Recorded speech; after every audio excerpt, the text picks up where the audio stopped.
સ્વામિનારાયણ ભગવાનને માનું છું, એની આજ્ઞાને માનું છું, એના સિદ્ધાંતોને માનું છું. જીવના કલ્યાણનો આ માર્ગ નિષ્કંટક અને નિર્મળ રહે એ સિદ્ધાંતને માનું છું. અને એટલા માટે યાદ્રસી ભાવના તાદ્રસી સિદ્ધિર ભવતી, હું હંમેશા મર્દોની જાનમાં જનારો છું, મર્દોની મૈયતમાં જનારો છું. હું હિજડાઓના સાથમાં કોઈ દિવસ જન્મ નથી. એ પણ એટલા ટકા છે.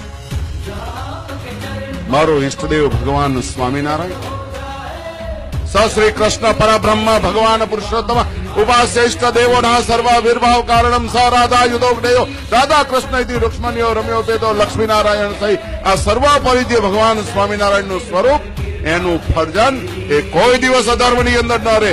અને જો કદાચ આચાર્ય તરીકે બેસવાની કોઈની ઈચ્છા થતી હોય તો અધર્મનો મૂળ કાઢવાનો તૈયારી કરે, એનું મૂળ નીકળી જશે. તમે લખી રાખો. સ્વામિનારાયણ ભગવાનને માનું છું, એની આજ્ઞાને માનું છું, એના સિદ્ધાંતોને માનું છું.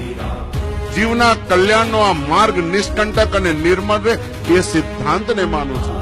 અને એટલા માટે યાદ્રસી ભાવના તાદ્રસી સિદ્ધિર ભવતી, હું હંમેશા મર્દોની જાનમાં જનારો છું, મર્દોની મૈયતમાં જનારો છું. હું હિજડાઓના સાથમાં કોઈ દિવસ જન્મ નથી.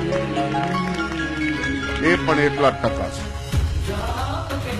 મારો ઈષ્ટદેવ ભગવાન સ્વામિનારાયણ, શ્રી કૃષ્ણ પરબ્રહ્મ ભગવાન પુરુષોત્તમ ઉપાસ્ય ઇષ્ટ દેવોના સર્વાવિર્ભાવ કારણમ સ રાધા યુધોગ્નેયો રાધા કૃષ્ણ ઇતિ રૂક્ષ્મણ્યો રમ્યો પેતો લક્ષ્મીનારાયણ સહિત આ સર્વાપરિજ્ય ભગવાન સ્વામિનારાયણનું સ્વરૂપ, એનું ફરજન એ કોઈ દિવસ અધર્મની અંદર ન રહે.